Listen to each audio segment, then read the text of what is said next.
Good evening. Hello, my name is Antoine B. Wilson. And no, I don't smoke a pipe. I toured in Thompson Blue in 1984, 86, 88, 89, 93, and 95. I was asked to introduce this lovely young lady who is extremely talented and known throughout the world for her vocals, her dancing, her charisma. She not only writes songs, she does comedy. The only thing she has not done is she did not get us selected for Thompson Blue her very first time at Worldwide. But she's won 3 Rogers, one in female vocals, one in duet, and one in specialty. And she won 1 Wilco in duet. Put your hands together, open your hearts and minds, and enjoy my lovely wife, Linda D. Wilson, better known as LC.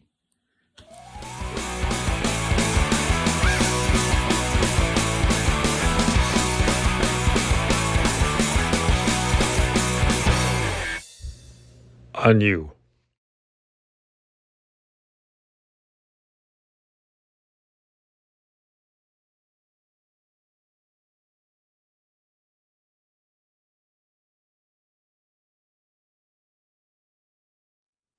Folks, look who we have here today.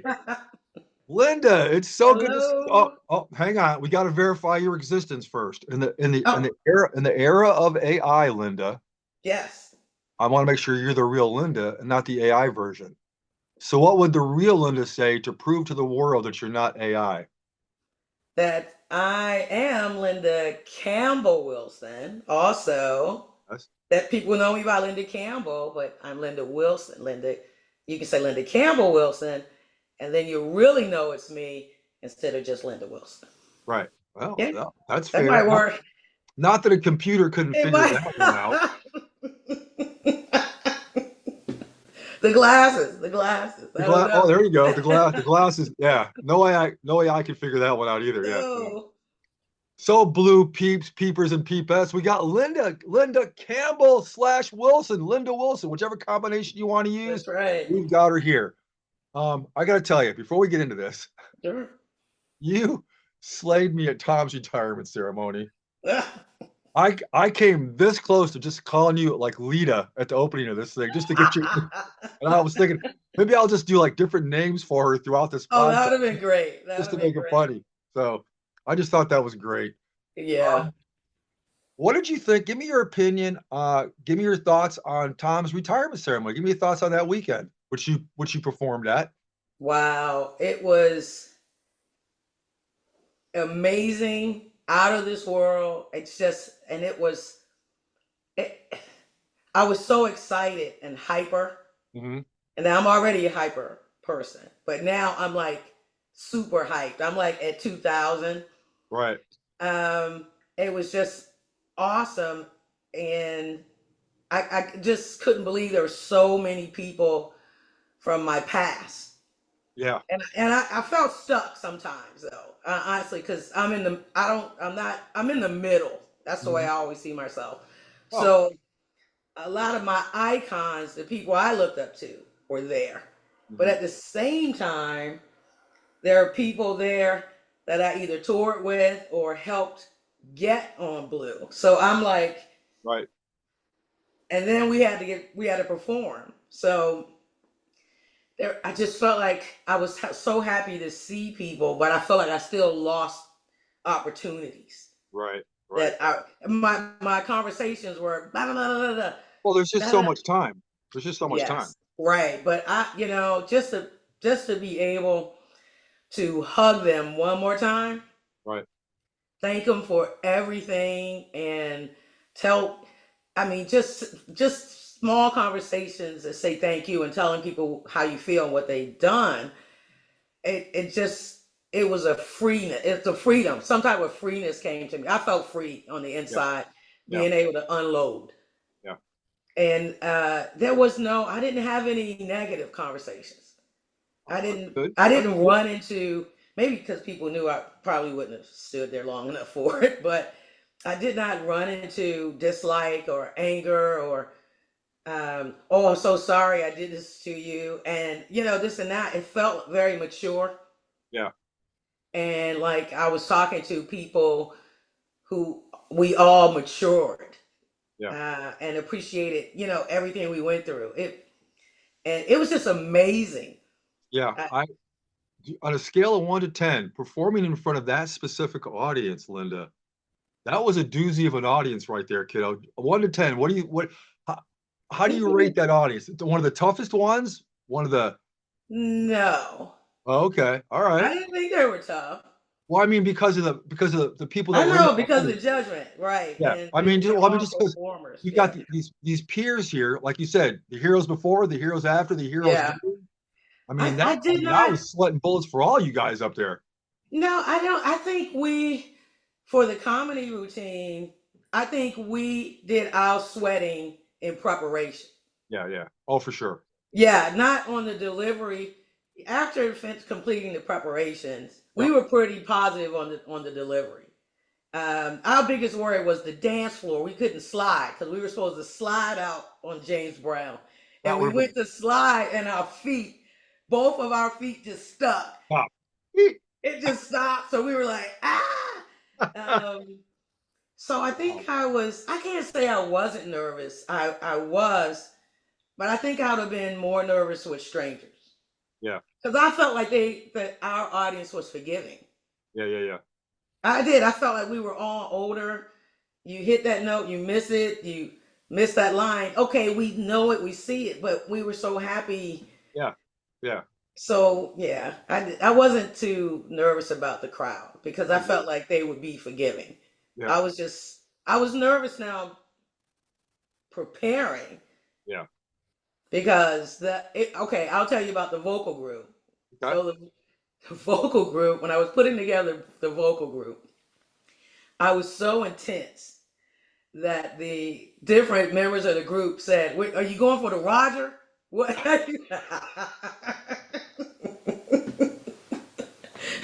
and What are we doing here, Linda? What right, are they we were like, doing? "Are we really doing that many steps? Are we moving that much?" Right? I was like, "We are moving, moving, moving."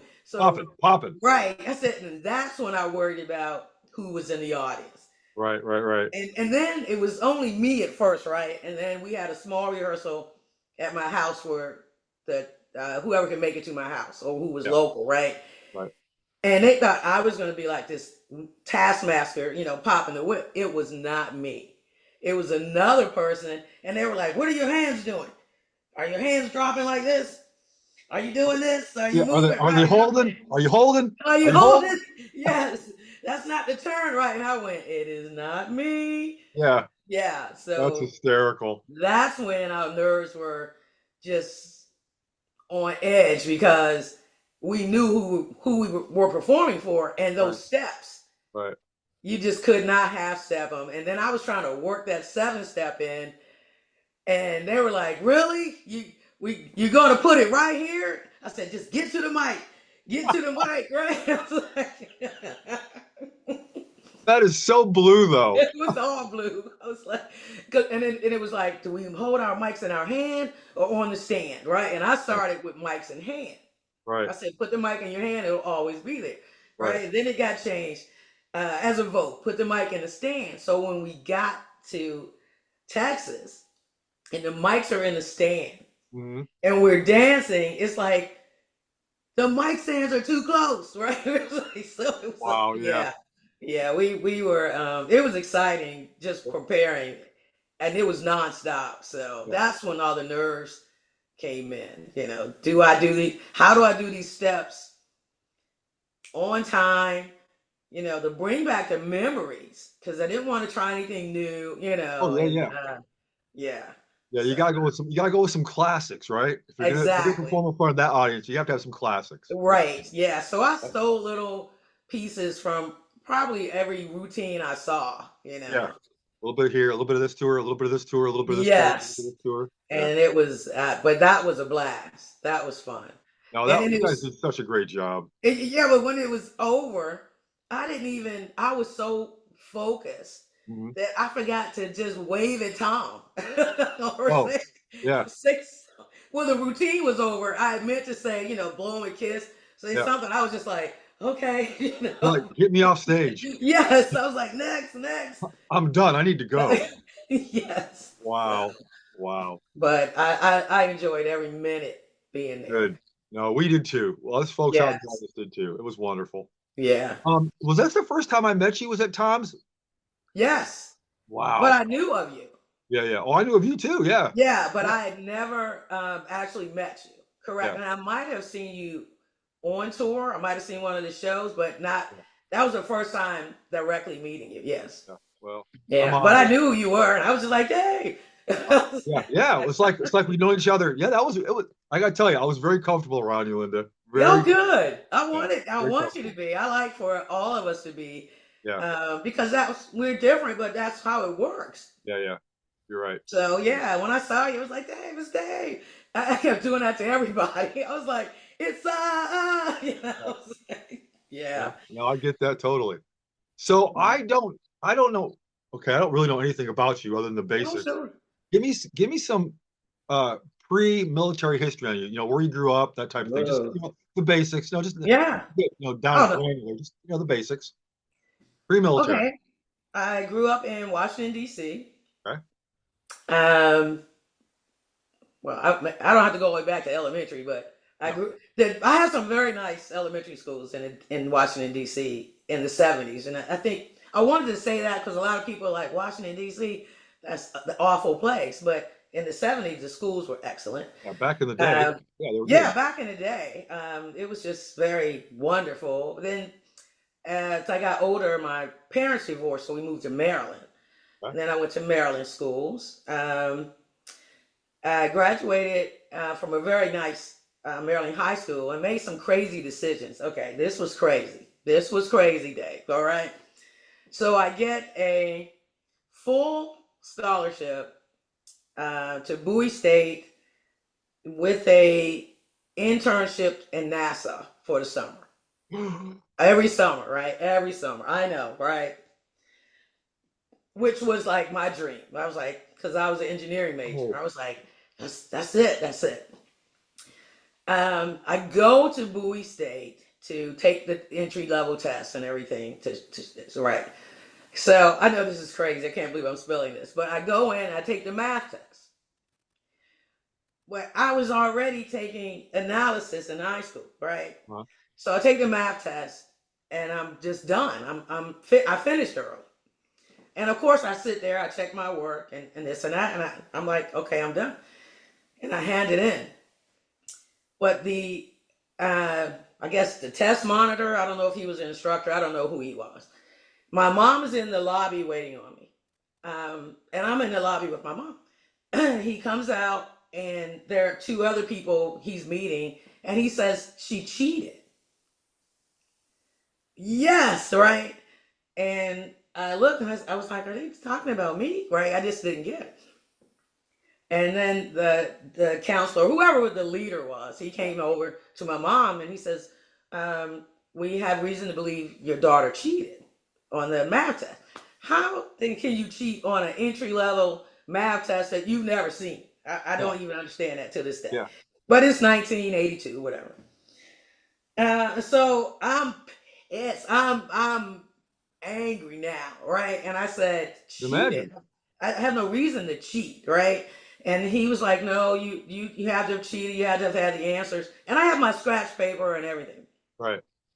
And my mom really wanted me to get into this, school and take this full ride because, we were just barely making it, getting by.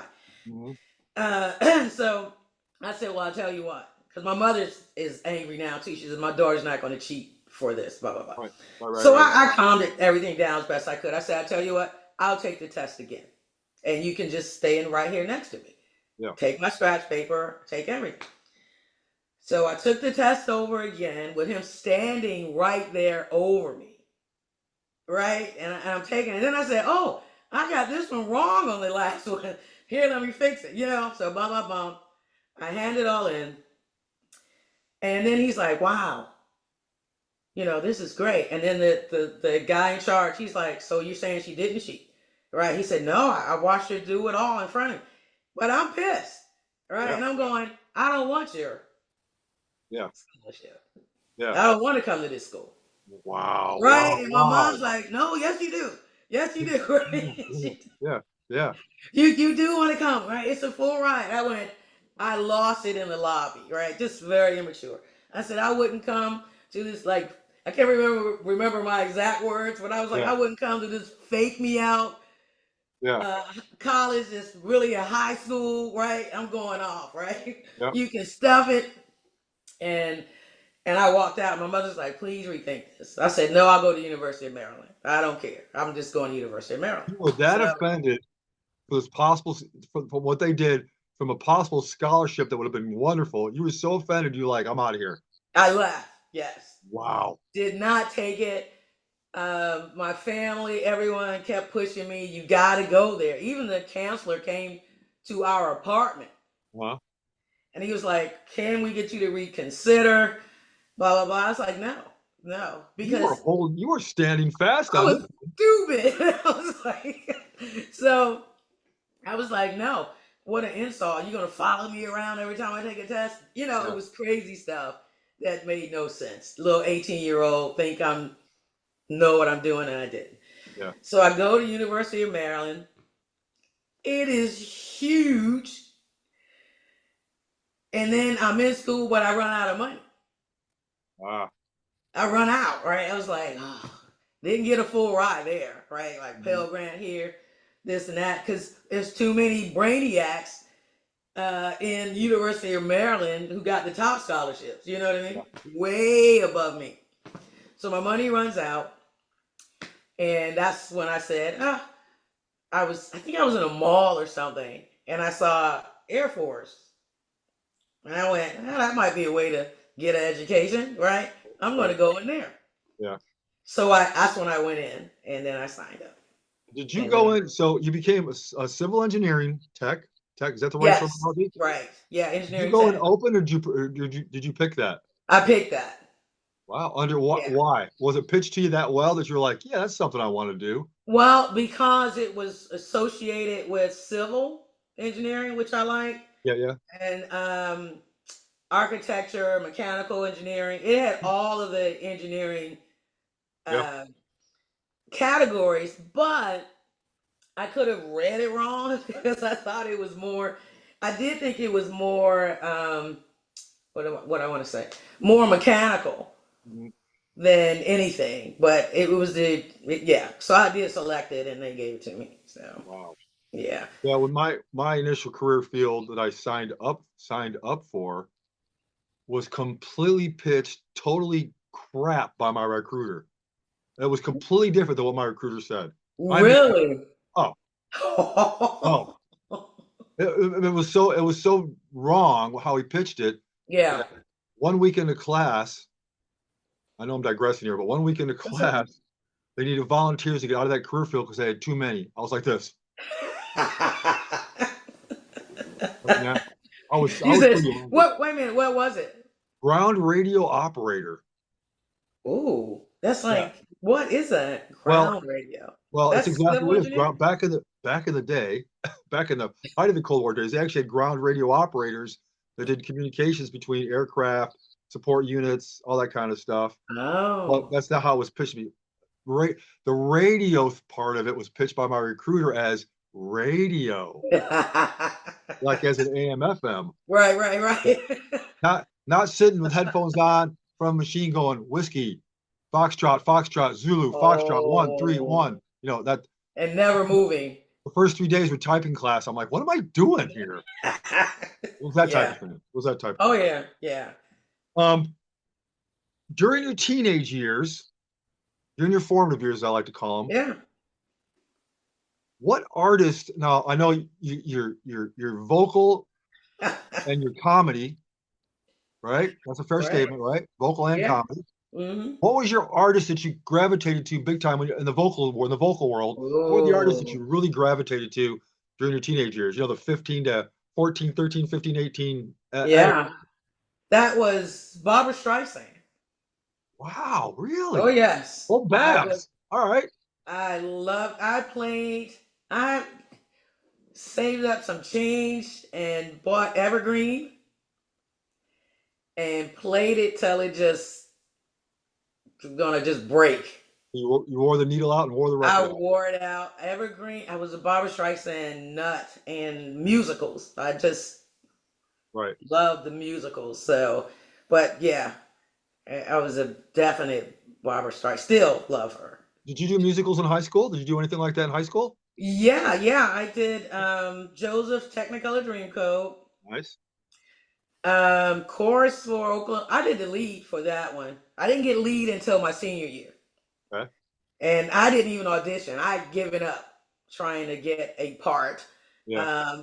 Because they were just doing kooky plays that just were like, but even though I had chorus in Oklahoma. My first ninth, no, I went there in the 10th grade. My 10th grade, I auditioned. I didn't get into anything. Auditioned in 11th grade, and there's usually 2 musicals a year, so I only made Oklahoma.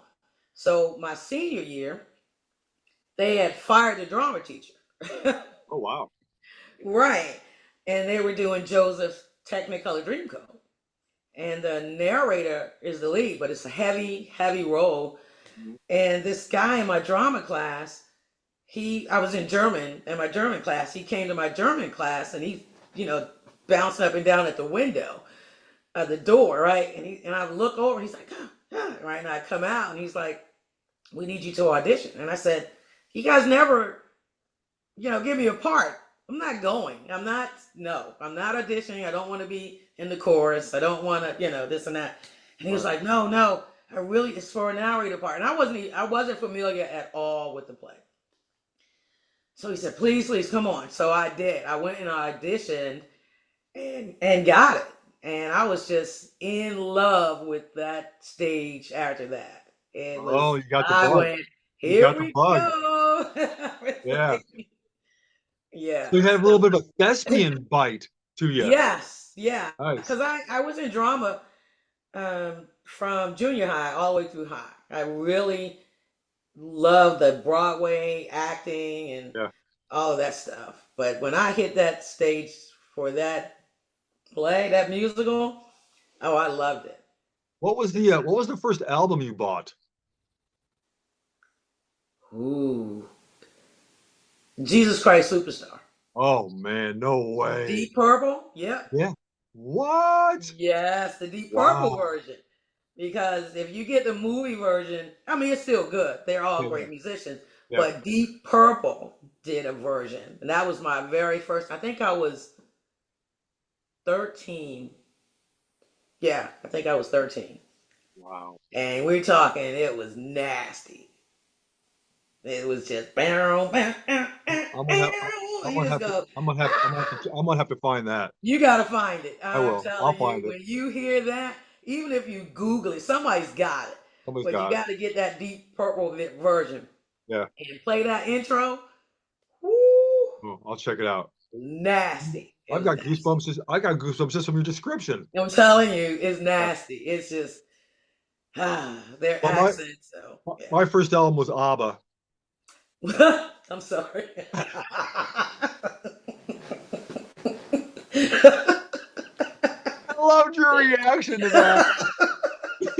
Your face went blank for a second, then regrouped. That was great. I thought you were gonna say something else. No, but honestly, it really was. My first album was ABBA. I bought it in Germany. You liked ABBA? Well, we went to. I had such a crush on Agnetha. Okay, I got you. We were visiting my sister who was married to an army gentleman. We went to Germany, and the ABBA Arrival album came out, and I was like, "There she is. I must have her now." Right. Yeah. Wow. Well, you beat me on the first record album thing. There you go. All right. Not that it's a competition. Right. So I'm dying to know this.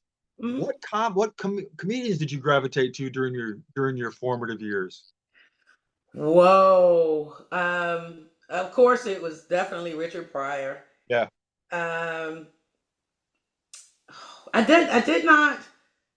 I liked the movies with comedy, like the Oh, Jerry okay. Lewis. I was a Jerry Lewis nut. Um, and I used to just race home, years ago. It used to be on television at 4 o'clock, that like a Jerry Lewis week. Right. So this was when I was like 10, Yeah. 11, and I was walking to school then, but I would run because you got out at 3:30, and the school was far away for little kids to be walking. Okay, Right. but I would run to get home to see Jerry Lewis.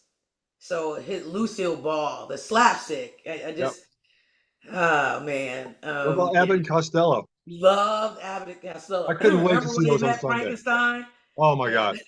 Hysterical. Hysterical. The Mummy, the hysterical. mommy, they met them. Yep. And he went, Emma, Emma, Yep. Emma. I was like, yeah. Chick, chick, Right. chick, chick. And if you can remember when Jerry Lewis did this crazy scene, it wasn't oh man, I can't remember where he was, where he was talking about the bat lady was upstairs, the phone rang all the way down on like the bottom floor, and they lived on the 6th floor. Okay. He ran up and down these steps to give Dean Martin a message. And Dean Martin said, tell him I said, no, he said, what's their last name? He Right. ran all the way back down. He did this like 4 times. So finally on the last scene, he can't even breathe. And he falls all over the place. And I just, Yeah.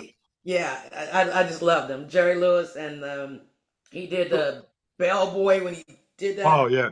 invisible orchestra. Yep. Yeah, Yep. but That's a as I classic. got older, yes, Yeah. but as I got older, I never thought I was going to do comedy. Right.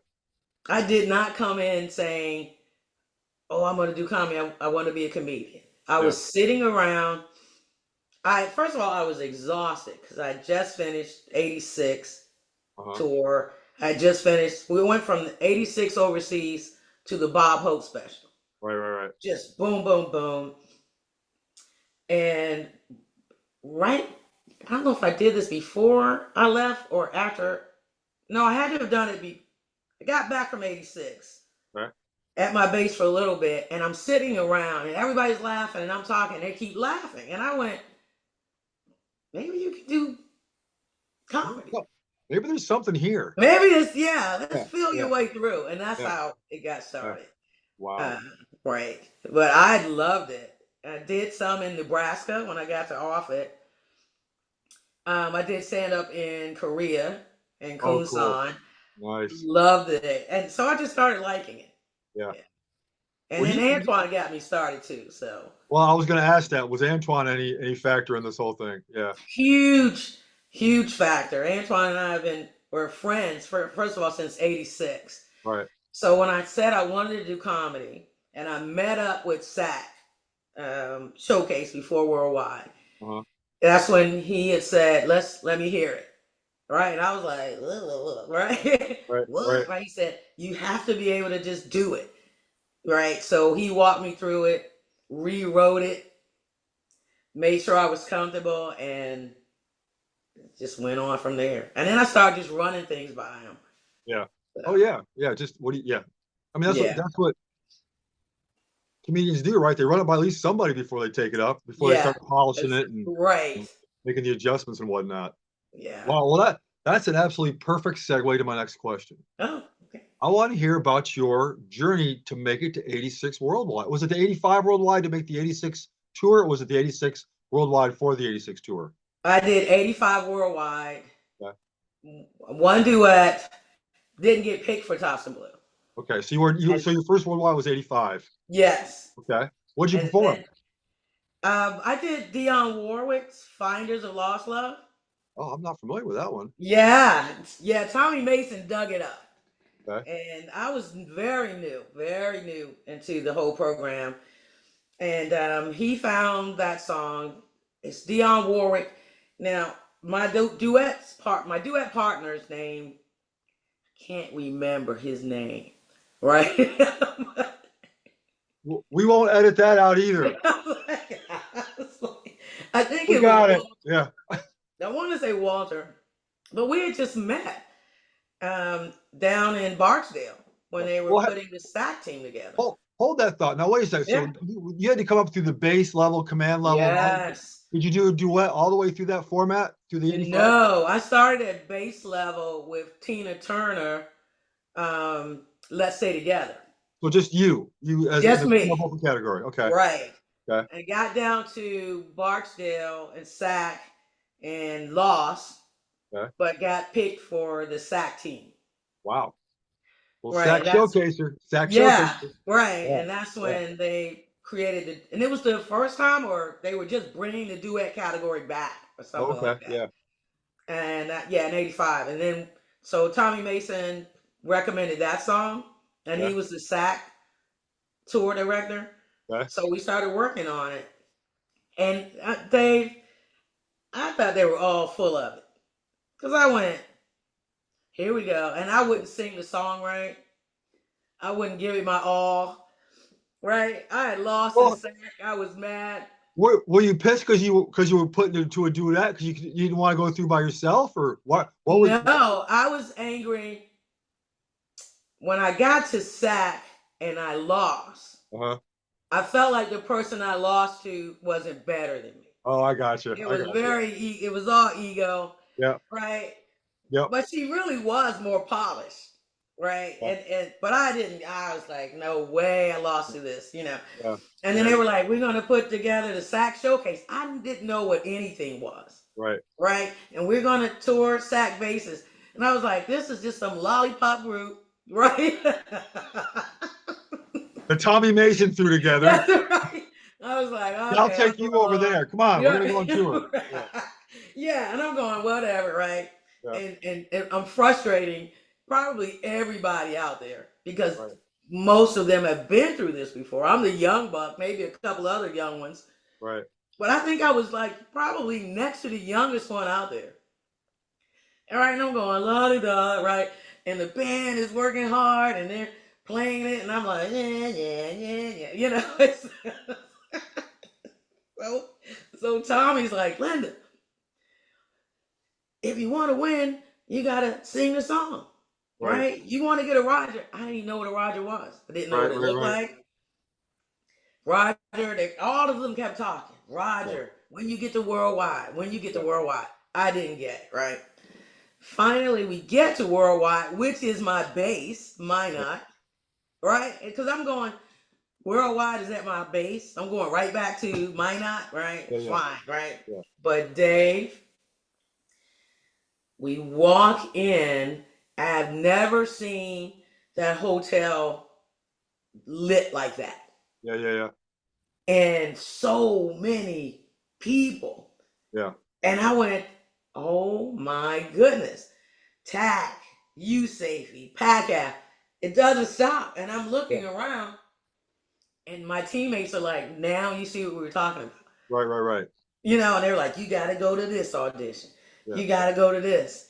You got to. And I was like, oh my goodness. So I go to my music audition with Terry Griffin. Yep. My duet partner is sick. And he's really probably just angry with me because I wasn't taking it seriously, right? So I go in. So I have to do his part and my part with Terry Griffin. Okay. Right? And so Terry is so gentle. But I'm in awe at all of these people ahead of me who are singing, just rocking the house. Yeah. And I'm like, oh, this is not a joke. This is not lollipop. Yeah. This is not soda and milkshakes, right? This is filet mignon. Get yourself together, Yep. So I work with Terry. Oh, my timing. I mean, I'm not polished at all, right? And he's like, this. And he's even saying, I'm going to cue you, right? Because this is big bridge. And he's supposed to come back in. He's like, and I kept missing it. He's like, I'm going to cue you. You're going to feel it. And I was like, okay, finally I got it. I leave there. I run to my duet partner's dorm and get him out of bed. I said, get up. We're going to win this. And he was like, I'm sick. I said, I don't care. Yeah. Get up. I just need you to sing like this. I'll take it. Right. I was like, yeah. And so we didn't have any choreography, nothing romantic. Just the basics. We were just like this. Yeah. I love singing. you. Right. So we work and we work and we get it together and it just flies. So yeah, that was my So first. did you, before you got together to go to, so the SAC showcase, you guys did tour, right? So Yes. the category before you got selected for the SAC showcase, did you win at that level before that? No. So No. I always It's was a under the slot. impression, this is revelatory for me. I was under the impression that you only put on a showcase if you had won at that level. No. If you Oh, have slots, you can make a if you have like you had the duet slot, but no one competed in duet, right. you can fill that slot. So even though you didn't win before, if you didn't win the last like level, but you were selected for showcase, you were still authorized to go perform it worldwide without winning at the last Yes. level. Yes. What? Let's say there are three female vocalists Yeah. or two female vocalists, only one person won, you can take number two as an alternate. And they'll all still be able to compete at worldwide once they get. Yes. What? Oh yeah. Yeah. Wow. Wow. Wow. Wow. Right. So yeah. I had And I no think we idea. always took two female vocalists, two male vocalists, two instrumentals, Yeah. a musical potpourri, non-musical potpourri. Yeah, I think we always took one or two of each category. Wow. So Yeah. you get to the 85 worldwide and you didn't win. No, I won. Oh, you won. Won the Roger, but didn't get selected to go on Tops and Blue. Oh, I got you. Oh, Oh man. I got you. Right. Yeah. Right.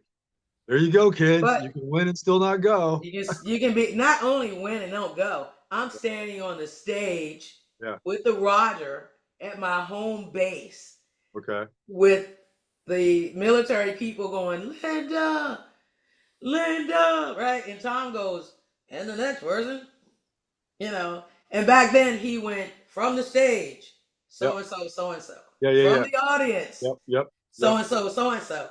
Right. So you hear my folks in the back going, Linda, call Linda, right? And I'm counting the women. I was like, I'm not making this. I'm not. And then Tom says, Thompson Blue, 85. And I'm Wow. like, keep your heads, don't cry on this stage. Yep. Yep. You just hold it in. You're coming back. Wow. Yeah. So. So for the next worldwide, did you compete all over again through the whole chain of command, through all the levels again? All over again. All right. With What did you another sing? duet Give me that. partner. Oh, okay. And we did Ain't No Mountain High Enough. Okay, that's a beauty. I like it. Yep. Yeah, and we did it with fast choreography. Uh-huh. Trying to do something different. And then we got to worldwide. We made SAC, did the SAC tour, and then we got to worldwide. We got second. Okay. Got the Wilco. Okay. Yeah, 86 was the Wilco. And that's when I got selected for Tops and Blue. Right. Wow. Yeah. So the second time you went to worldwide, were you doing the whole, I know what's happening here, let me help out these kids that don't know what's going on? That was You're obviously less overwhelmed. right, but still very nervous because Oh, when yeah, you yeah. get left, you kind of go, I gotta keep my head down. Right. Don't do anything crazy. I had too much mouth. Don't say anything wrong to people. Right. Walk that line because Well, yeah, you got to find that line between I want to be noticed, but I want to stay below the radar. But I want to, yes. But I want to be below the radar, yeah. Right. Yeah. And it was just wonderful when he called my name. I was like, wow. Yeah, I loved it. I was like, here we go. Yeah, that's a pretty, even though I can remember him calling my name, past that point, I have no memory going up on stage. None. Really? Yeah. Well, this one, when was it? 86, he changed it. Tom changed it to the team announcements would be in another room. Yeah. We were no longer on the stage. Oh. Which I appreciated because we were back in Minot. Yeah. And I was like, I can't sit through another embarrassing moment with my people going, Linda. But so he moved it to another room. and we were all seated at tables, and he Uh, called it out that way. so he did a separate awards and then a separate blue Yes, group. So right. there was an awards room and there was Awards were on the stage. Okay. And Yep. then he thanked everyone for coming. He said, at this time, we're going to go to wow.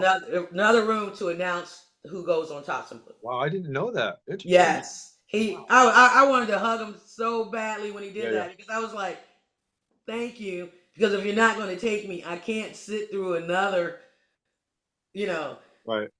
Linda, and I'm sitting there trying to choke and hold back the tears, and you don't get to go, You got a mouthful of Caesar salad. Yeah, right. Yeah, so that Wow. was, but I still remember that day he called my name. I just felt so excited. I don't think I've ever felt anything like that. Yeah. And I just jumped up and I was like, oh my goodness, it's me, and just, yeah. Well, tell me about your finals for that worldwide. You guys had finals, Ooh. right? Yeah, we had finals, and the other duet. Yeah, who did you beat? Do you remember who you beat? No, 80. For which one? 86? Well, I'll tell you what, at this stage of the game, I'm curious about any of them, but go ahead. Oh, okay. I don't know who we beat in 85. I can't even remember anybody else competing, but I know there were some other people. I know there was a stage. Yeah, no, 86, we came in second, and it was Beverly. Oh gosh, I can't remember Bev's last name now. Bev by herself beat us.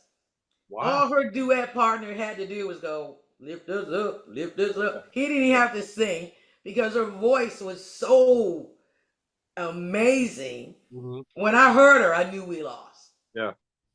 And I cannot remember. I'm sorry, Bev, if you're watching. I can't remember your last name right now. This happens a lot. Don't worry about it. But an awesome singer. Yeah. And Bev is also a wonderful person. Yeah. And she just wiped. We knew we lost. We knew we were going to get a Wilco. Yeah. The whole thing after that was, I was like, I can live with a Wilco. Just need to get on that bus. I need to get on the bus, right? Yeah. 87, that was a female vocalist, and it was me and Labani. And Labani got second, I got first. And then for comedy, my boy Ed Knox. Oh, listen. Listen, when I read that, I was like, so it's hysterical. Again, I have all these questions and topics for you, right? The very last one I got, I'm not going to cut to the chase, but I'm going to kind of cut to the chase here. The very last I got is a piece of blank paper here. Yeah. One word. You trounced Ed Knox? That was a miracle. I really just think I got lucky. Because Ed is funny 24/7. Yeah. I just got lucky. So, wow. Yeah. Wow. What was I know I'm jumping all over the place, but you're beyond fascinating to me. Thank you. What was the theme or thread of your comedy for that worldwide that you beat Ed? Oh, I did the faces that vocalists make, and what a vocalist would do if they were a child. That's crazy interesting. So it started with aren't you? I can't remember whatever. Something about the don't vocalists make the strangest faces when they're singing? So I did an opera singer. I did Cyndi Lauper. I did Mick Jagger. So there were kind of impressions, but yet kind of facial movements and body movements, right? Because Cyndi was always, she just wanted to have fun. And then I did What If They Were Children? Like if Luther Vandross was told to take off the trash or whatever, and he went, no, or if Aretha Franklin, they were like, where are you? Where are you? And she did the What You Want. Yeah. I did an Al Jarreau doing jazz. He didn't want to do something today. Yeah. That's hysterical. I can remember them all. Wow. Did you, when you were building your comedy, so did you do that whole routine through the whole command, all that, the same routine through the whole, did you tweak it all? Well, I didn't get to compete with it because I was doing the Bob Hope special. Oh, okay. So when the Bob Hope special ended, I met up with the Sax Showcase midway through their tour, and I went in as a waiver. Yeah. So I was a waiver for comedy and a waiver, sorry, for female vocalists. Wow. Wow. Yeah, and I think I only performed it twice before Worldwide. So I had to keep working with Antoine for the comedy on the side. And then I had to work on my female vocals. I didn't have a dress because had just left Bob Hope. Yeah. So a woman who was helping me, she always said, "I'm going to sew your clothes if you make it famous." And I was like, "I'm not going to be famous." But she sent the dress to me. Yeah. Okay. So she mailed me the dress, and I'm sorry, I'm flashing. I'm old. So the dress arrives in time. But I also had to stage my female vocals. I was like, where am I going on this stage? I wasn't, yeah. So you had a lot going on, kiddo. I was stressed. And then that was 87 was in Colorado. Yeah. Yeah. So I'm sitting up there and we're at that altitude thing. Yeah. Where you can't breathe. That started just kicking in. And I went to the vocal rehearsal, the music rehearsal with Terry Griffey again, very wonderful person. And he goes, "You can't breathe." I was like, "No, of course I can't breathe, Terry." Right? He's like, I'm at 30,000 feet, man. Right. What is going on here? And then I had hurt myself in 86. So I was still healing. My diaphragm, everything had been twisted. I was going through a lot of stuff, but I was still having a ball, right? Yeah. So Terry was really helpful. He said, "Look, kiddo, we got to kick this up because you're gonna run out of air." Right. And I was like, okay. So he kicked it up for me. And that's not cheating, everyone. That's not cheating. That's It's my music, right? Right. And and made it through. And then I'm there with Antoine. And okay, Dave, this was funny. We're at this high altitude, right? Yep. So after we both finished performing, and we're just friends, we're not dating or anything. We go back and forth drinking tequila shots. And he goes, "I'm going to get you to your room safe." Right? I was like, okay. So we go to my room, right? We are lit drunk, right? Because our performance is over. And I went, "You You're can't celebrating. get back. Yeah, you can't get back to your room by yourself." We did this about 8 times. He goes, "LC, what are you doing here? I gotta get you back to your room." I was like,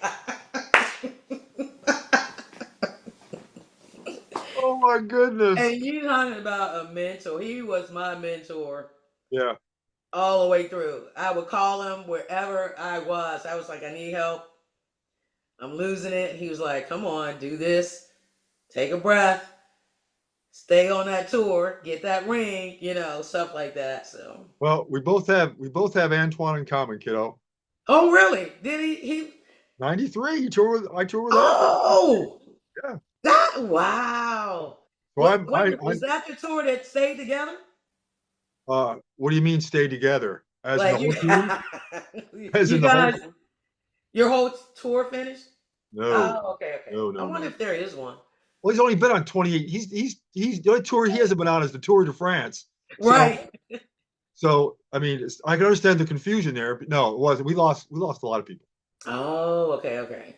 Yeah. Okay. But I can understand what you're saying because he made me laugh the whole time I was on the road with him. So I know it's exactly what you're saying. Yeah, and he just keeps you there. He's like, "Stay focused. Stay focused." It's like, okay. Do you remember any of the celebrity? I'm assuming they did have celebrity judges for the finals back in the day. Who were the celebrity judges for your worldwides? Yes. This is how I really remember them. Reba copied my dress in 87. I am not lying. I am not lying. I met her and she said, "I want to sketch your dress." Because that's how I remember Reba. Of course, I remember Sinbad. Huh? Oh, goodness. I can't. Who else was there? The guy from Fantasy Island, Tattoo. I don't want to call him Tattoo. I just can't remember. Hervé Velasquez. Yes. Hervé. Yeah. Yeah. But then for goodness gracious, Like how you said, the Don, like how you said, I don't want to call him tattoo. I did want to go. Don Johnson. Okay. Um, I'm remembering Oh, everyone. Don Johnson back in the day. Woo! Yeah, but Yeah. then when we did the Bob Hope, let me tell you, Well, let's I talk still about got. Bob Hope. You said don't. You No, said no, what? let's talk about it. Yeah. Yes. Let me tell you something, Dave. I was in makeup, Mhm. with Lucille Ball and Phyllis Diller. Sweet Lord. I lost my mind laughing. And let me tell you how it started. They were in makeup, Uh-huh. and the makeup rep, she came over. She said, "You're next. Come to sit down in the makeup." So I sat down, and they started putting the base Right. on me, but it was very dark. Mhm. And Phyllis said, "Stop," or like whatever, in so many words. I can't remember Yeah. exactly. And she leaned up and she went, "That doesn't even match her face. Get." Phyllis Diller is telling the folks you're Yes. screwing this chick up. She says, "Get a base that matches her face." Then she stands up and she's like she's digging, but she's not digging through. She's just going like this. "You're telling me you don't have a base?" And she's Right. doing all of that. She's going through the Oh no. motions, making Yeah. fun of him. Lucille Ball gets up, Oh right? And my she goes, goodness. "Honey, let me see. Let me see." And I show it to her. She goes, "No, no." Now the poor makeup rep, she's like, "This is all I have," right? Yeah, yeah, yeah. So I'm like, it's okay, it's okay. But then they sit back down and all they're doing is telling jokes. I Telling can't even jokes. imagine this. Right. And then at one point, after the makeup, after or before or another day, I can't remember. No, after the makeup, Yeah, Lorna Newton and I yeah, are walking with Lucille Ball. And Lorna asked Lucille, "Do you have any advice for us as female comedians?" yeah. And she just pours it on. And she's like, "Don't let anyone tell you you're not funny. Right, Don't let anyone tell you you can't do this. You're going to run into a lot of people, male and yeah, female, that right. keep saying you're not good enough." And she said, "If your act sucks, fix it. Yeah. But you keep going." And she was just wonderful. I mean, Wow. that's priceless. You've got advice from Lucille Lucille freaking Ball. Ball. Wow. Yes, and Lorna started it because we were just trying. We were supposed to escort her to wherever she was going, Right. and Lorna just started talking, and she was like, "Honey, let me tell you, you Yeah. know, you don't let anyone tell you you can't do it. You That's have to do it." awesome. It was amazing, and then Felicia Rashad was there. Wow. Um, oh my goodness, there were a lot of people there. Those are the only two I remember, and then Well, yeah. well, for the folks who don't understand about the Bob Hope special, just kind of give us a brief on that. Or I'm not gonna Ooh, say Bob Hope special, but yeah. it was a ceremony for the Bob Hope Center, right? Yeah, no, this one was for his birthday. Oh, okay. All It right. was I'm getting my Bob Bob Hope's Hopes confused. birthday. Let me tell you, you talking about top of the line tops in blue. Yeah. Woo! Can't even imagine. When I got the call, I was like, I know he didn't call me. Right. This is the meat Right. of tops in blue. The He creme de called la Tom. creme. Yeah, that phone can't get any higher. Right. He called us down there. And it was for Bob Hope's birthday. We Right. wrote the Bob Hope birthday song. Okay. Everyone in a group, and we just sitting around. And Tom's like, "We need to write this song, Right. right? We need to do this." So we were working nonstop. But I can't tell you how professional everyone down there was. And it was like there was no question that when you went boom, that hand better be right there. Right. Right. Right. It better And pop. yes, and you're in the mirror, and it's an expectation, Yeah. Yeah. and it's a sacrifice. They're expecting you. Look, you're expected to be right here. If I'm the best dancer, I expect you to meet my level. Right. If so and so is the best singer, you better not be missing. Yeah. And it wasn't, and it was just for the harmonies. You learned it. Here it is. Fall where you're gonna fall in at. Yeah. Yeah. That's how skilled they were. Wow. You know, and Wow. you're like, you're over here, you're down here, you're over here, but you hear that gap, you fill it in. That's your part. Yep. You know where to go. Fill in the blank. Non-stop. But then we had to also build the stage. That was my next question. Did you guys build the set? The technical crew, you talking all night. Those guys were just moving. Boom, boom, boom. Yep. And then, even though we were performing, of course, we were helping. I think I painted more blue on a blue stage than anything.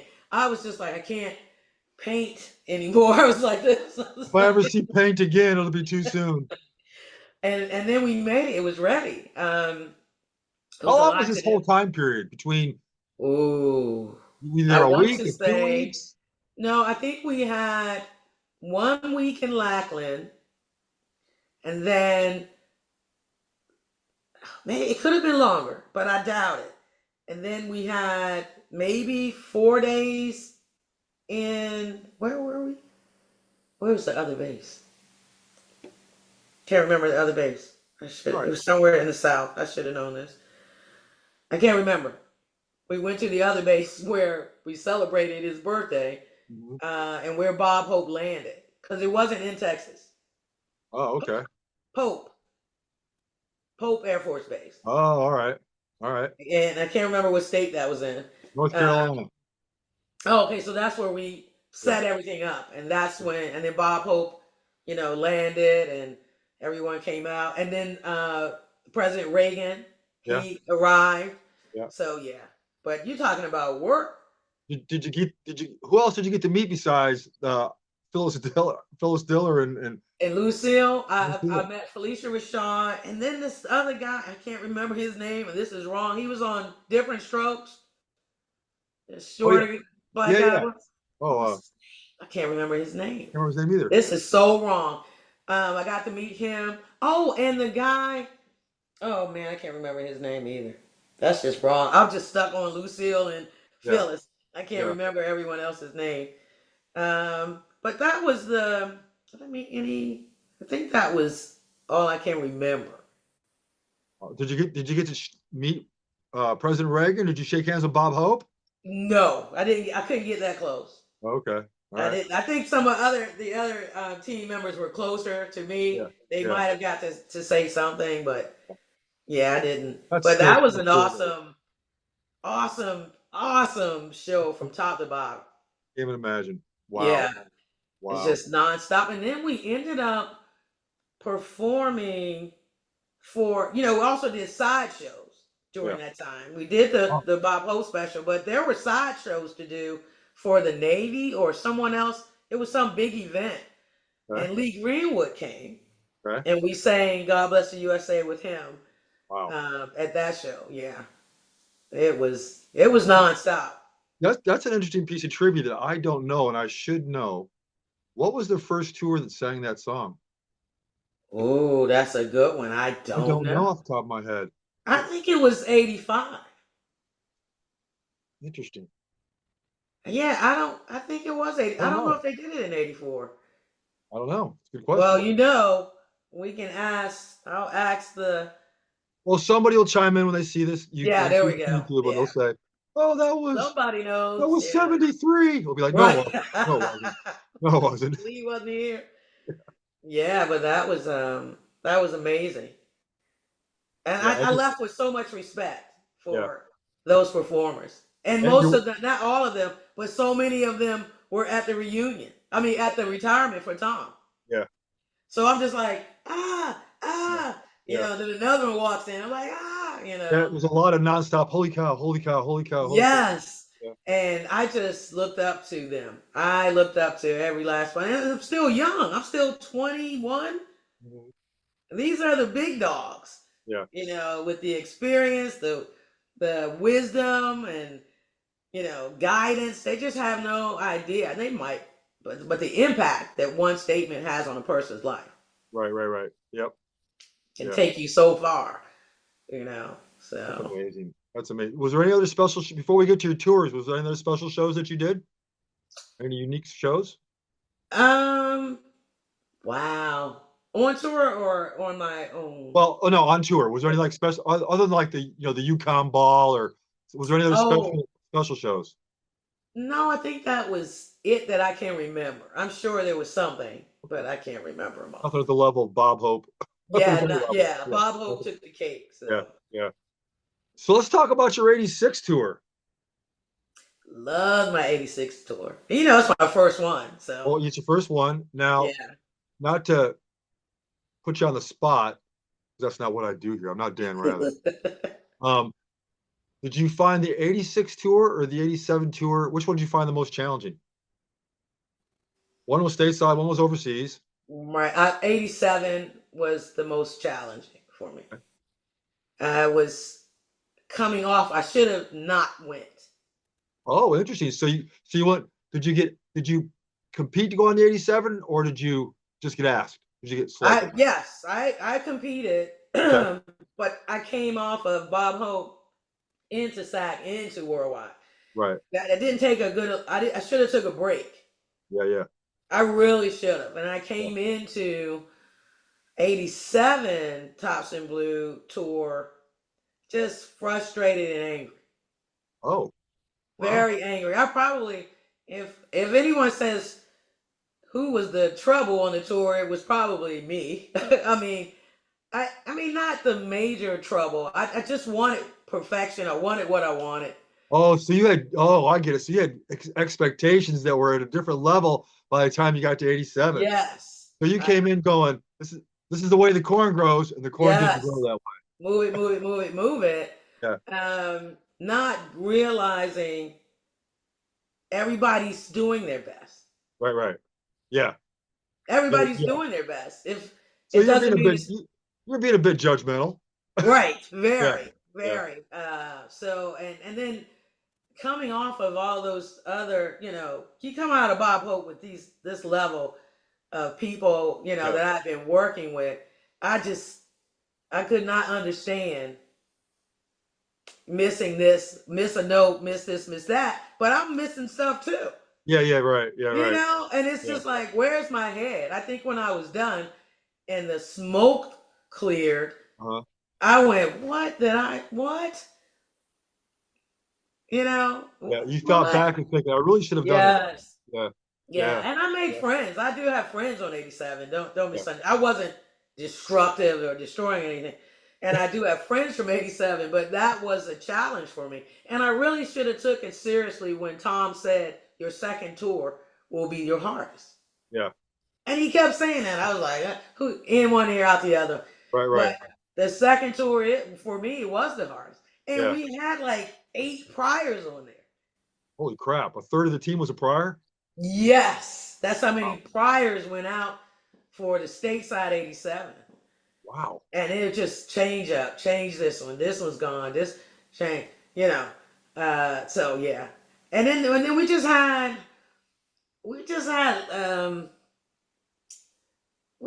issues with, our just different areas, harmony, pitches, tones. So from a vocalist perspective, it was a little tougher. Not so much as a tour logistical, this bass, these load ins, but from a vocalist perspective, it was harder for you. It was harder for me You had because expectations. if you look at it, I think we had 6 or maybe 6 or more female vocalists. Mm-hmm. And I was only used to 4, maybe Yeah. 5. I think we had 6 to 8 of us. It was a whole slew. That's a lot of women Yeah. to try to get along. It was, and at times we had a ball. Right. But it wasn't a lot of bickering. It was just a lot of just you can't gel. Yeah. You can't Well, gel. what I mean, one of the things, and I had this issue way early in my trying to make it the Tops in Blue life about ego. I was a bass playing ego punk. Yeah, got you. And so I understand that whole part of it. But the folks that do back-to-back tours, and we know there's a lot of them out there that have done back-to-back tours. I'm like, how? I understand the why, but it's just, I mean, after the end of '93, I was so exhausted, Right. mentally, physically. I couldn't imagine taking a month off, Right. even 6 months for that matter, and going and doing it all over again and learning a whole new show. Well, was your 93 the whole year? It was 10 months, about 10 and a half months. Yeah, that's Yeah. long. Yeah. Wow. Yeah, Yeah. I don't know. I regretted doing back to back. I was like, I should have took a breather, Even got my though even though mind one was overseas and one was stateside, you're thinking, oh, that'll be a different vibe. right. Right. Yeah. Yeah, and that was it too. Cause Yeah. I overseas in '86, I had a ball now, don't misunderstand. Yeah. Um, but then '87, stateside, I was like, well, stateside's gotta be nice. But it was several things with '87. Like we never, and I am not exaggerating, we never went back to our hotel rooms after a setup. It Never. it was that that's what I'm looking for here to be politically correct. It was there was still too much that had to be done. Yes. Okay.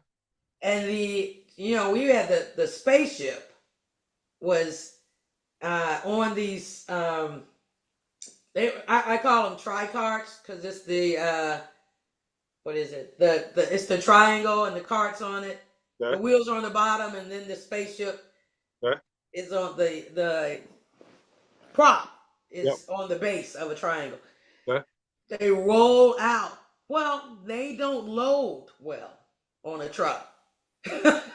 Sure. And I'm sorry, and this is the engineering part that Yeah. was annoying me Yeah. myself, or probably Yeah. made things annoying. We first practice loading the truck, before you leave. I'm Mhm. looking at them and I'm going, that's not sound. Yeah. That's gonna break someplace. That's not a sound design. Yeah. Even if you make that any part of that hypotenuse triangle drop, or Yeah. You say hypotenuse. whatever you try to do, that's not going to load well. Yeah. There's nothing, right? So it was just like, so every show, I'm not exaggerating. You unload, you get everything in place, and you're running out of time before you do the sound check. Wow. That's how hard it was to get stuff in Even place. after so many months of being able to do these teardowns and setups, you still couldn't. Every Wow. tear down, you finish after midnight. Yeah. You never finish before midnight. And if you can remember, I don't know what you did on your tour. I know in '86 we were set goals, and we were like, we need to be out of here Oh yeah. before such and such. Can Yeah. you do it? Right? Yeah. And everybody Yeah. was like, yeah, we can. Let's go. Yeah. That never happened. Well, to your in point, '87. when people said you've got tomorrow off, or you don't have, if you had if they gave you a whole bunch of time, Yes. but my thought was, I still want to get out here early. Early. Why are we milking it now? Yes. Why are we? Yeah. Go. Right. Yeah. Well, for '87, never went back to the hotel room. You came out of your work clothes into your performance clothes. Right, cleaned up and got back on. You better have some wet wipes or something, Yeah. because you're coming. That's what you're doing. You're throwing on your makeup. And it was one show in, I think it was Barksdale. Yeah. I think our bus broke down or something. Something happened, or it was weather or something. We didn't arrive until like 6:30, 7 o'clock. Wow. We sat up with the audience Uh-huh. watching us. Yeah, we did that in Alaska. And they did not leave. And I'm sitting there going, wouldn't you just go home? Right? Why? Wouldn't you just leave right now? We are beat, right? Yeah. But they stayed. Now that was a wonderful show because we felt so appreciated. Well, they wanted to see how the sausage was made. Right. And then when we came off, they were like, I can't believe you guys put it together and da da da da. So that was great. But so it was more exhaustion too in '87. By what you're saying, I'm exhausted. That's crazy. Wow. It was like, wow. I should have been on the truck loading crew, The but they Liberty probably would have Tour, kicked me out. yeah, the Liberty Tour, that tour comes up a lot in conversation. That's like I don't want to use the word iconic, but it's really the only word I got in my head. That's like an iconic tour, Yes, that Liberty Tour. thing So was tell awesome. tell tell the folks who don't know about the Liberty Tour. What was the basic theme of that tour? Oh, okay, that was a performance team, Okay. and we've been practicing, but we can't get any gigs, Okay. right? So Sully is the our director and coach, and then he comes in. He goes, "Hey, you won't believe this. Like we're fussing now. You need to get us a job. Why aren't you doing your job? You need to get us a job." And he comes in and he goes, "We are booked on a cruise to perform in Rio." Mhm. Right? That's where we're going. Yeah. So we're like, wow, we're southbound to Rio. And we just all bust out and start singing, jumping all around the place. Um, we changed, this was amazing to me. The props folded, right? Okay. So it went from a dance studio invert into an apartment building, your apartment. Oh. So you're throwing on your travel clothes over your dance clothes. Right. And Jerry like picked the costume so well that everything's matching with your shoes from the dance studio. It was just fabulous. Wow. And then you just start going. But the best songs on there was that Voodoo song, and I can't remember. I think that was the Doobie Brothers. Okay. Yep. Yeah, and then Burn Down the Night. That whole, it's like a West Side Story. Yeah. Scene, women and men, da da da, yada yada yada da, just well written and arranged. Yeah, then you have to, boy, they break up because the girl is flirting with the crew on the Liberty cruise, Yeah. and then the guy is angry. Then we go into our country, you go back, you do a country set because now we're performing for the cruise ship. Yep. But the comedian Antoine wrote the comedy. So you have the captain of the ship is the comedian. Right. So he's doing that, bringing everything together. So you have the country set. That pop set was stupid. No, back up. Go back to the intro. Okay. It's called the Electric Shoes. Wow. One of the hardest male choreographic numbers I've ever seen. Wow. Break it down for me. There's not a tour yet that I've seen the men have a number as hard as Shine Your Electric Shoes. Wow. What You made that gotta, so special? huh? What made it so special? What was so The movement, the balance, it's going like this. Shine your electric, da da da da da da da da da da da da da, and then you gotta hope the band's not happy. yeah. Because then they're gonna do and it's gonna keep speeding up. But every beat has a move, and it's Wow. and you gotta sing. Yeah, and you gotta sing. Yeah. Man, and then they drop. They do what they call that whale drop. They drop down, drop their legs back through, flip over on it. It's like 3 or 4 drops on the floor. You Wow. drop over, turn left, turn right, through. You got to get up, but you're starting in this crunch. Yeah. And it's kickball chain, kickball chain, kickball chain, and you got to stay tight and get from like stage right to the center. Kickball chain, and they're different heights. Oh man. What if that's on YouTube? I'll have to find it. It's got, yeah. If you see it, you'll see it in the I think it is I'll look for Overseas that. 86. The intro alone, it's just ridiculous. Wow. And that's so that it's a lot of the music and the choreography made 86 outstanding. Wow. That Yeah. sounds pretty freaking cool. But that tour comes up a lot. Yeah. That tells me right there. Well, then you had I think we did an 86 overseas. We did a good job of staying together. You might hear a lot about 86 because so many people also went home. Well, Hopefully that's true. not. To be fair, Yeah. that is true. That is true. Yeah, that is true. Yeah. That's got a lot to do with it too. But it was a well-written show. Do you have any either of your tours? Did you have any song that you couldn't wait to sing, and not because it was the last song of the night, but any song that you sang or performed in, whether it was, just whether you're doing harmonies or had the lead or whatever, that just gave you goosebumps every night you did it? Yeah, and that was the Lady Marmalade, the pop set, Lady Pop set. Marmalade. Right, Yeah. yeah, I loved it. Loved it. Yeah. Yeah, and they went faster and faster and faster and faster. Yeah. But I was like, I Depending on the can't. mood of the drummer, Yes. how much cappuccino he had before the show. Right. Yeah. Well, Yeah. it's not. I shouldn't say that one. It was Burned Down Tonight. Okay. Well, you It can was have Burned two. Down Tonight. That thing was just so powerful. What was the artist that did that again? I think it was who did that? The Was it artist. the Pointer Sisters? I don't know.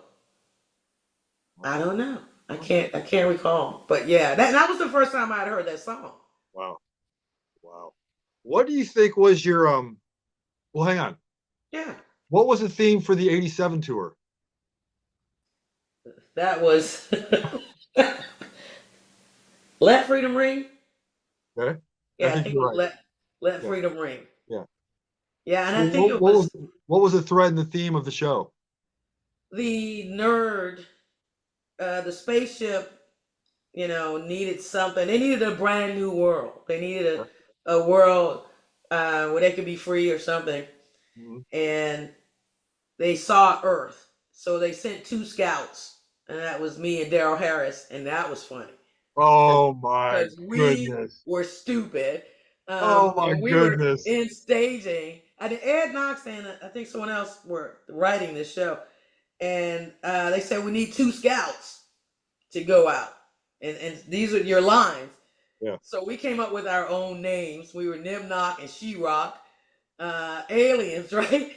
But Daryl and I couldn't. We just kept goofing off, just laughing. We had so much fun doing that part. Because you have to come out the back door, get around to the front, make sure your mic is off, and then when the spaceship lands, and then they say, they're trying to reach us or whatever, and we're like, so this is Earth, right? But let me tell you, Daryl Harris is professional. He is a professional because me, I'm goofy. Yeah. I'm hyper goofy. I'm not gonna remember everything. Yeah. And we would come out and go around the building. He was like, Elsie, make sure your microphone is off, right? I was like, my microphone is off, right? And we would get around. He would go, if the door was locked or somebody, he would try to get there before time. They need to open that door. He was very thorough. And it's these 2 lines I just kept forgetting all the time, right? Just gotta pay my fine, right? Yeah. And we would get started. He was like, don't forget your line, right? I was like, I'm not gonna forget my line, right?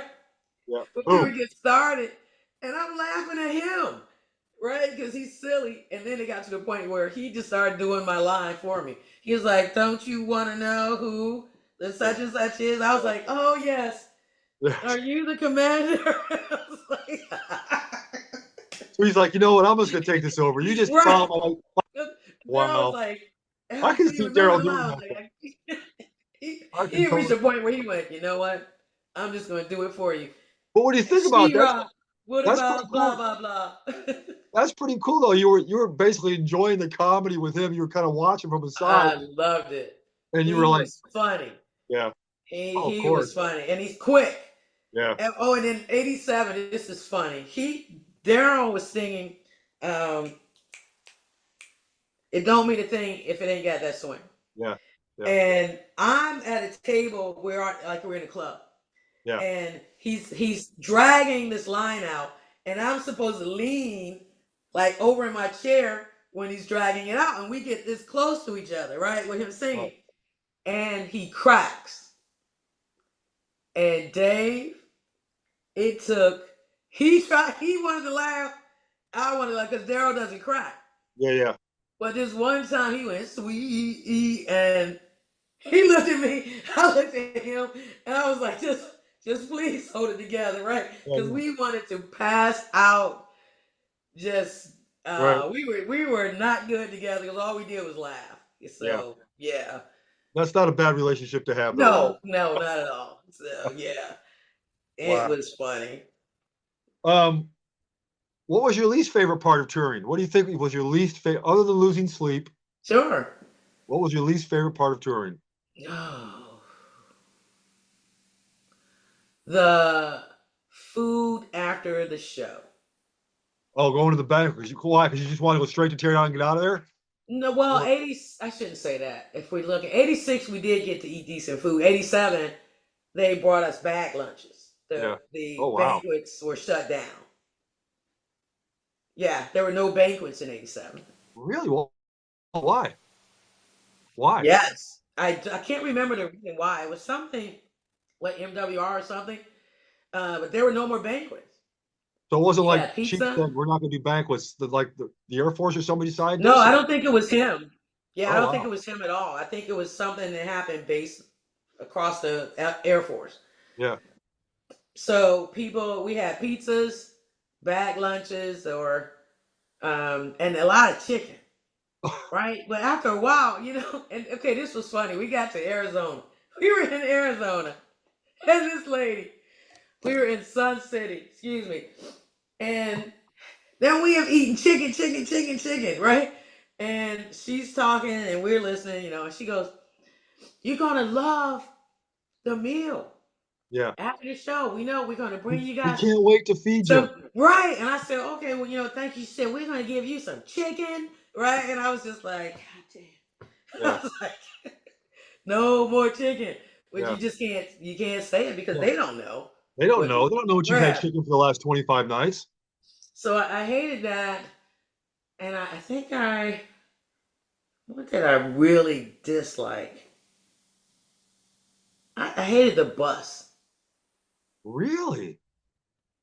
I needed to get off. I hated the bus. I hated the plane. I hated anything that had me confined for more than 2 hours. Oh. I needed to get out. And I don't want to keep looking left and right and seeing the same people. I was like, Right. so, and I had Was to this a, hold, was this a phobia thing or just you weren't comfortable in that scenario? I think I think it was an unknown phobia. Okay. And it's something I didn't realize until I got older You were that I cannot undiagnosed. just sit Yeah. and do nothing. I'm too hyper. Yeah. And I remember Tom used to say it. He went, we were talking about something. I came down there in 90 or whatever year I came to help with something. And I said, well, I'm pretty calm. He went, no. No, He just went no, like this. No, no, Linda. no, no. No, you are not. And I said, are you saying I'm hyper? He goes, yes. Yes, you're Wow. very hyper. So it wasn't until years later I started realizing I don't like this. I don't like sitting for 2 hours, even when I'm home. Yeah. Like Antoine is laid back, very calm guy, and he's like, Yeah. "Hey, what are you gonna do?" Da da da. And I'm like, "What? What? I can't sit here." Right. Only time I can sit is if I plan it, like if it's movie night. Right. It's got to be part of the schedule. Yeah. Yes, but Wow. other than that, I'm like, I gotta get up. I gotta get out. No, no, Yeah. yeah. No, I understand that. I understand it. Other than performing, what was your favorite part of touring? Other than being on Seeing stage? so many places. Oh, okay. Yeah. Yep. That was amazing, and just so many people, just going, and just seeing things and meeting the people I know I would never meet in my life Mhm. or just see in my life. And I loved it. That's what I enjoyed the most. Even when I was in the States, just going, and I was like, who knew this state had so many rolling hills? Yeah. I just, yeah, that's Yeah. what The I enjoyed. fascination is you go to, especially in the States, but even, I mean, we did Eastern Europe, and that was, the different topographies, the way cities are built, the Yes, stuff that we take for granted here in the States, right. stuff like Yes, that. I Yeah. agree with you on that one. Yeah. Yeah, Yeah. and Wow. that was just amazing. Yeah, I would completely agree with that. What was your most memorable specifically involving you screw up that you had on stage?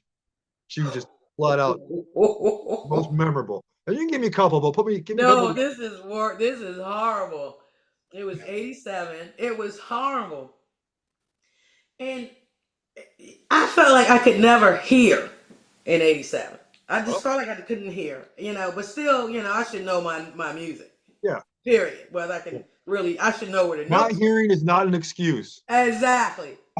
You should know your note structure, Right. your song, whatever, Right. right?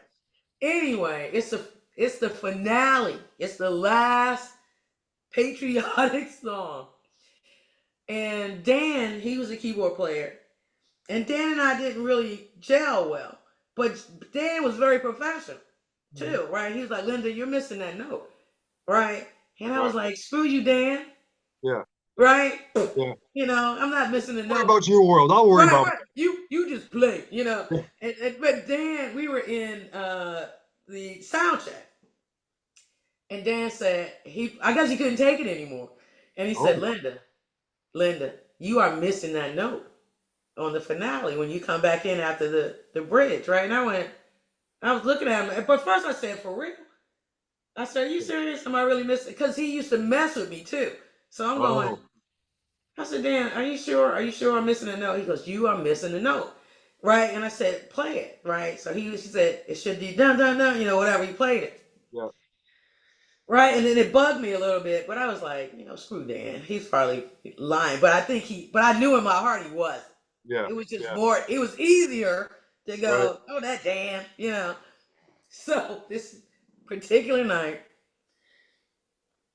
I step behind the monitors.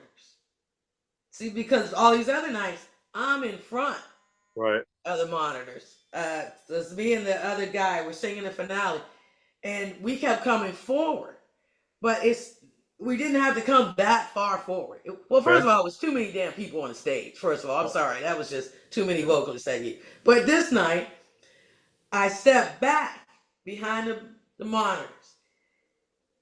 But I stepped back right when I'm coming in I'm bringing the song back in off the bridge.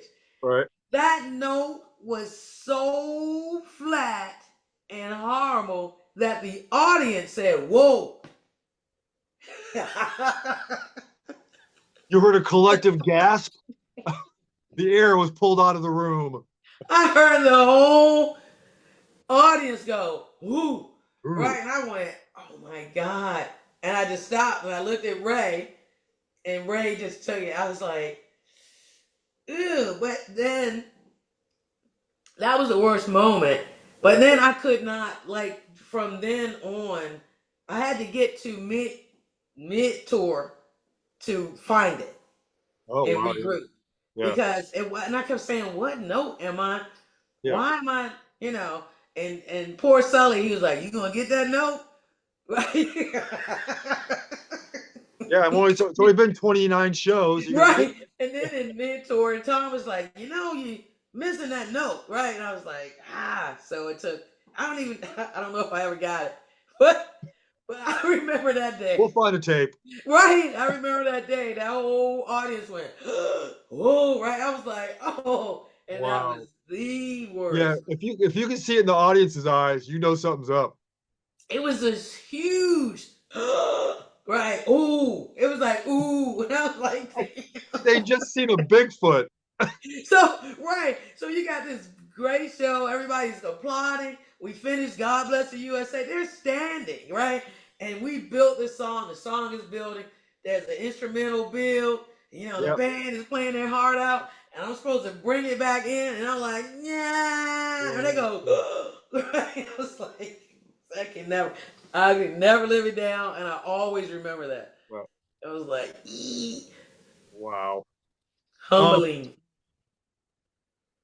On a kind of a serious note here, what do you say to the folks? I want to make sure I word this correctly. What do you say to the naysayers of the program, whether they're priors or the folks in the military community didn't understand our purpose? What do you say to those folks? They just didn't understand our program. Well, I would say to them, I've ran into only a few, but I always say, if you've never worked hard for something and received the reward for your efforts. Mm-hmm. It's hard for you to understand why we value it so much. Right. Or I would say to anyone, take something that's you've always wanted to do. Yeah. It doesn't have to be entertainment. It can be anything. Medicine, you always wanted to do something, or something you always wanted to create or be a part of. I always wanted to be a part of this group. Like, even if we look at NASA, I always wanted to be a part of NASA. When you have to pay a price to get it, Yeah. you can appreciate what you received. Right. I think that some people who were a part of our program, who may speak negatively or badly about it, maybe didn't have to work as hard. Yeah. Or had a bad experience. But it still comes down to work, because if you did not put the work in to fix a relationship, you haven't worked. Yeah. And that's what makes us blue as well. It's not just our songs and our music and building stages and what we've done. You got to go to the heart of it. How are you going to take this, let's say 30 people out on the road with 30 different personalities? Yep. The work that we put in to to operate without hurting each other. Yeah. If you don't know how to do that, then you can't appreciate it. That you Yep. can't appreciate the results of it. Right. I toured with my 86. I got in a fight in 86. Oh. But to this day, I can call Jacinta today, and Jacinta will talk to me, and I will talk to her. Yeah. Because there was work. That meant we needed to work on something about ourselves. And when you're mature enough, or you grow up, or you value your person next to you, this was a relationship building, team building exercise as well, long term. Because once you learn that you're not always right, doesn't mean you're always wrong, but can you tolerate someone else enough to keep your eye focused on the goal? Yeah. Yep. You can do anything. And that's what Tom was giving us. So when I see naysayers and they say, oh, you're just entertainment, oh, we don't need that anymore, we have videos, we have this. So it's two areas. As a performer, as a part of the team, a part of me says, shame on you for not learning to voice what you need internally so that we can fix it internally. Yeah. You couldn't keep it in house. Yes, it's easier to fix something in the house than then why would you crush it and smash it from the outside? That to me is you got something else going on. Yeah. For the I would external, agree with that. I would you absolutely have something else in you. It's something going on. But external reviewers or people looking in from the outside, I would have to tell them, what is something you really like, always wanted to do? Right. And if you got a chance to do it, that's what this is. Yeah. I never understood folks that didn't understand, and just to boil it down to the soup and nuts of this whole thing, is people didn't understand that our job was to have the airmen and their families forget about life for an hour and a half. Yes. Just forget about life for an hour and a half. Right. Let us take you away. We'll bring you back, and then we'll send you home, and you'll be a little bit happier. And you'll be happier. Yeah. I worked for the Federal Trade Commission. It was about, I think it was 2012, when a new security guard came on, and he was on his post, and I was coming through. Mm-hmm. And he went, hey, I know you, right? And I was like, I thought it was a guy hitting him. I was like, yeah, whatever, right? He said, no. You sang. Didn't you sing? And I turned around. I said, yeah. He said, Tops in Blue. I was overseas when I saw you. And I was like, you are kidding. And then the word kind of spread. And I was like, okay. Right? Because this is a different life. No one even knew that I sang on my job, right? Yeah. But he wouldn't stop. He was like, you just don't know what it did. You don't Wow. know what it did for us, right? And then I hired a physical security director, and he saw my tops in blue. I had a little teeny button on my like pinned to my poster board in my office, and he went, tops in blue, right? And I said, yeah. He said, no.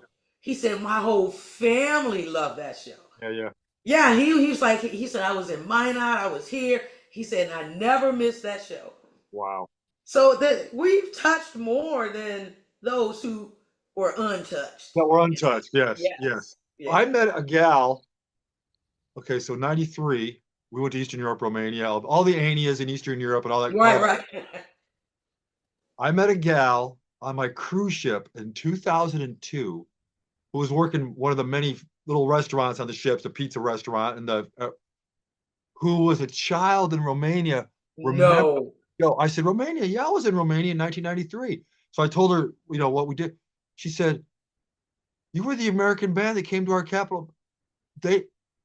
Yeah. Wow. I was flabbergasted. She was like 5 or something, like 6, 7, somewhere in that ballpark. Oh yeah. She absolutely remembered the show. That's right. From a different country. Right. From a different That's time period. amazing.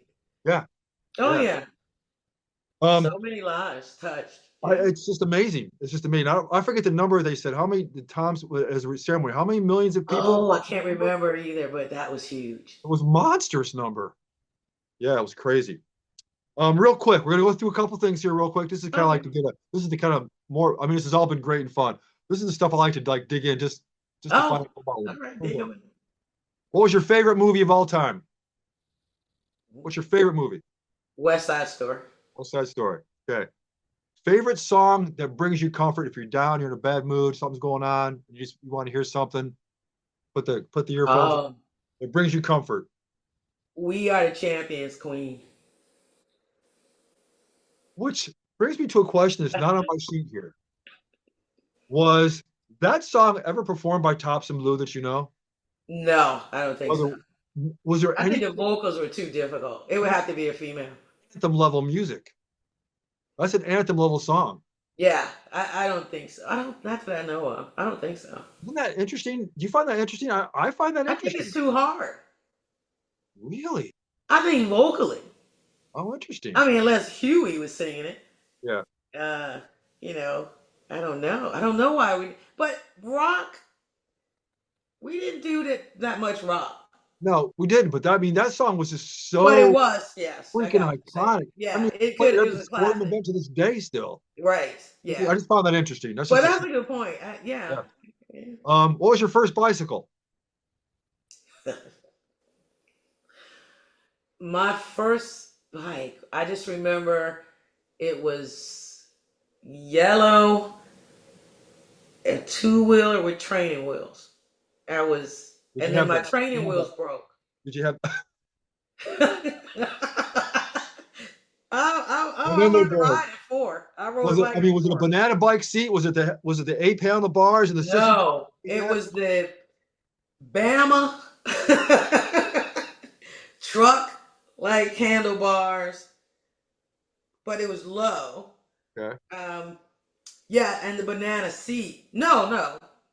What's seat? Banana seat? What is a banana seat? It's kind of a long seat. It's got that little loop. No, I had the triangular seat. Okay. That awful seat, and the creepy little tricycle balance thing broke. They both just broke. The wheels, pow. So I was in the basement of our house, and I figured it out, and I learned how to ride a bike. If I got balance, I can do this. I don't need. Yes, and I said everybody should do this. So my sister, I was the youngest, so I went outside without the training wheels, and I just started balance, put my feet up, balance, put my feet up, balance, put my feet up, and then I said balance and pedal. So I balanced and pedal, and I was gone. I started pedaling. So my mom's like, "Oh my goodness." Yeah. She taught herself how to ride a bike, right? But my sister is older, and she hadn't learned how to ride a bike without training wheels yet. Right. So I said, "Come on, I'm going to teach you. Right. You're gonna push put your feet up. Put your feet up. So I pushed her, and she put her feet up and just crashed into the fence. And she was just like, I put my feet up. Right? I was like, I'm so sorry. You didn't tell me how to stop. I was like, You didn't brief me on the brakes. she was like, I can't believe you. Just angry, crying. She's all busted up, Yeah, And my mom was like, why did you tell her? I went, oh, now it's all my fault. yeah, I yeah, was yeah. like, yeah, that was funny. Wow. All right. So the last question of the night, and it's All the right. what I posed to all the priors. What prior had the most influence on you? What prior affected you the most?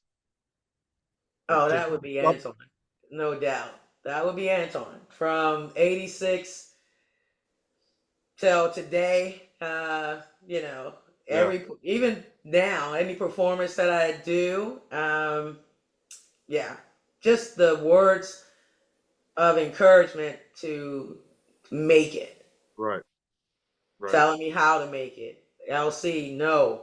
He was the only one saying, really, no, don't do this. Yeah, You yeah, cannot. Who do you think you are? yeah, yeah, yeah. No, you can't do. Yeah, he would be.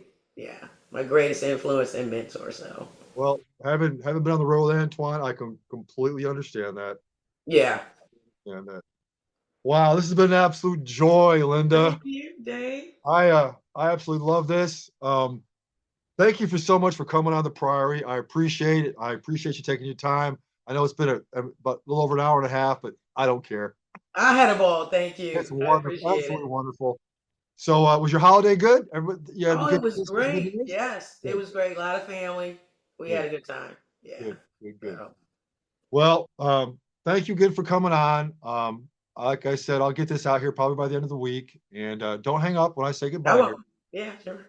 Um, much love to you. I'm a huge You fan, too. huge It fan. was great seeing It you. was great seeing you. All right, dear. Well, thank you for coming on the Pride, Linda. I All right. appreciate it, dear. Sure. Thank you.